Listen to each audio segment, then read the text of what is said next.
Bonjour à tous. Je vais vous présenter le travail effectué par l'équipe RATP ici présente, enfin l'équipe qui a travaillé sur un sujet qui a été donné par Jean-Nicolas Rossal de la RATP. Alors, tac. Nous, notre sujet, c'est comment imaginer un nouveau service pour répondre à deux enjeux principaux. Le premier enjeu, c'est à des services de mobilité à destination des zones faiblement densifiées. Et ensuite, comment essayer de mutualiser et optimiser les déplacements dans ces zones. Notre territoire d'étude, c'est l'Essonne. C'est donc un territoire avec les parties urbaines et rurales, zone blanche ou demi-blanche. Notre concept, c'est on cherche à segmenter les usages par la modularité. C'est la modularité de notre bus, de notre navette, qui, à un moment, va passer en mode livraison de colis où tous les sièges vont pouvoir se déplacer. Et là, sur le matin, on va être en livraison de colis. Puis, à l'heure de pointe du matin, on va avoir des sièges un peu isolés où chacun va être un peu dans son coin parce que le matin, on est dans son coin et on est en déplacement de personnes. En milieu de journée, la navette repasse en livraison de colis. Et enfin, en fin de journée, on peut avoir une navette qui va redéplacer des personnes avec une ambiance peut-être un peu plus conviviale, un peu plus discussion. Cette modularité, elle est permise grâce à un système de rails. Donc là, on s'est inspiré de ce qui existe aujourd'hui, par exemple pour les avions, où un avion va être en journée déplacement de personnes, en soirée livraison de colis. Grâce aux rails qui vont déplacer tous les sièges, et bien là, on a essayé de l'adapter sur une navette autonome. Notre ambition, c'est d'imaginer une offre qui est complémentaire au réseau existant de déplacement et de livraison de colis, rationaliser et modélariser un outil qui viendrait s'installer dans un territoire, accompagner la RATP dans l'évolution de son offre et enfin, à terme, réduire la congestion et optimiser les réseaux. Donc ça, avancer dans cette direction-là, pour la RATP, ça permettrait de créer une offre qui pourrait se déployer rapidement d'un territoire à l'autre, parce que même si notre territoire d'étude est l'Essonne, en fait, les problématiques auxquelles on a fait face sont des problématiques qui sont partagées par de nombreux territoires. De plus, toutes les données utilisateurs que possède la RATP permettraient d'optimiser cette offre. Donc c'est pour ça que c'est un acteur qui est vraiment pertinent pour porter ce sujet. Et enfin, ça s'intègre dans un écosystème de solutions de déplacement existants. Enfin, sur notre modèle et comment on a réfléchi notre solution, c'est que notre solution va s'adresser à trois grandes catégories de clients. Les premiers, donc, des utilisateurs de la mobilité, des passagers. Ensuite, on a en autre client, c'est les expéditeurs qui viendraient payer une commission sur le déplacement de leur colis pour avoir une solution de dernier kilomètre dans des zones hors centre urbain. Et enfin, les gens qui reçoivent leurs colis, qui permettent entreprises ou particuliers de recevoir des colis toute la journée. Notre service permet une offre en fait, de mutualisation des services, comme je vous expliquais, et aussi de mobilité à la demande, avec tout ce que ça implique en solution derrière d'application qui a été conçue pour cette solution. Voilà, je profite des quelques minutes restantes pour remercier l'ensemble de l'équipe, notre coach aussi qui nous accompagnait, et vous montrer un peu dans la méthodologie comment on a fonctionné sur ces derniers jours en prototypant notre espace, en essayant d'imaginer comment, dans une navette qui est très petite, on peut rendre possible cette mutualisation et des différentes ambiances pour différents usages dans la journée. Voilà. Merci, bravo, bravo pour ce pitch rondement mené, 4 minutes 30 sur 5, parfait. Alors toute l'équipe est présente. On peut peut-être faire, est-ce que vous pouvez vous grouper un petit peu devant l'écran?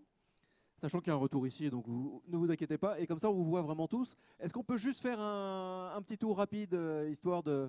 Vous n'êtes pas 12, donc autant dire qui est qui et ce que vous avez fait éventuellement dans le projet. Eric Alzac, Société Actesio, j'ai participé en termes pour designer ce service et accompagner avec mes partenaires sur cette partie-là. Beaucoup de réflexion. Beaucoup de réflexion. Bonjour, Lise Cognard, designer de service chez Actan.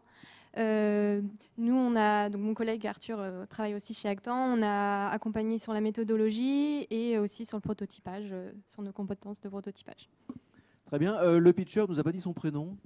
Pardon, c'est Arthur. Je Arthur. travaille également à Actan en Actan. design de service. Impeccable. On continue de tourner et puis après on écoutera vos questions. Vous avez compris, c'est pour vous permettre de trouver des questions. Bonjour, moi c'est Thomas Sandoval et je suis designer UX, entre autres. Entre autres. Bonjour Joël, je travaille pour Yogoko. Nous, on s'occupe de la connectivité de la navette. Et donc, je suis intervenue sur les aspects plutôt plus business, éventuellement, du projet. Et le dernier du groupe ce matin. Bonjour, Jean-Nicolas Roussel, ingénieur R&D à la RATP. Du coup, c'est par moi qu'est arrivé le projet. Et j'ai essayé de donner le point de vue de la RATP de ce qui peut se faire et ce qu'on est intéressé de voir sur ce projet. Et je suis ravi du résultat. On va y revenir juste après, mais d'abord on va essayer de voir s'il y a des questions. Oui, alors là, il y en a plusieurs. Il y en a une ici au deuxième rang et une après en haut. Bonjour. Une petite question. Ça prend combien de temps pour réaménager la navette, pour prendre des sièges, pour ajouter des sièges, etc. Alors du coup, l'idée c'est que le service fonctionne en flotte. Et donc, il n'y a pas forcément besoin de basculer toutes les navettes. L'idée, c'est de gérer en fonction des flux à la fois logistiques et de passagers. Et de gérer, en gros, d'avoir une gestion intelligente de la flotte et d'avoir une partie des navettes qui sont déjà en configuration. Et en fonction des changements de flux, voilà, de basculer certaines navettes et un peu de jouer sur un timing qui, effectivement, est assez serré. Mais les sièges sont conçus et les rails pour pouvoir...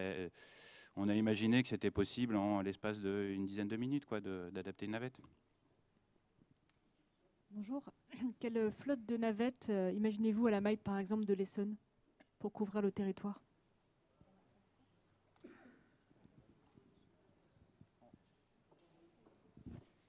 Quelle flotte de navettes imaginez-vous? Qui peut répondre dans le groupe? On peut avoir plusieurs navettes. Ça dépend en fonction de la demande qui va être évaluée normalement.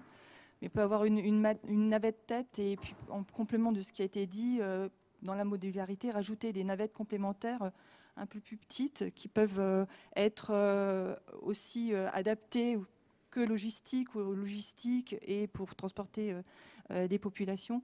Donc, en fonction de la demande, on peut mettre différentes navettes les unes derrière les autres. Les systèmes de communication peuvent aussi permettre de mettre des navettes en convoi et donc vraiment d'adapter une ou plusieurs navettes ensemble et d'apporter vraiment un service de plus grande ampleur, donc en fonction de la demande. Merci. Une dernière question éventuellement? Oui, il y a une question, madame. Je vais vous prendre... oui. Merci, Armel. Je voulais juste savoir si vous aviez fait un prototype, même de manière artisanale. Ah, du coup, on ne voit pas très bien. Et est-ce que, deuxième question, ça concerne Monsieur Roussel, je voulais savoir si finalement, en fait, le travail de cette équipe avait en partie répondu aux questions que vous vous posiez au départ. Si vous faites mes questions à moi, c'est parfait. Allez-y. Monsieur Roussel, ouais, vous avez un micro?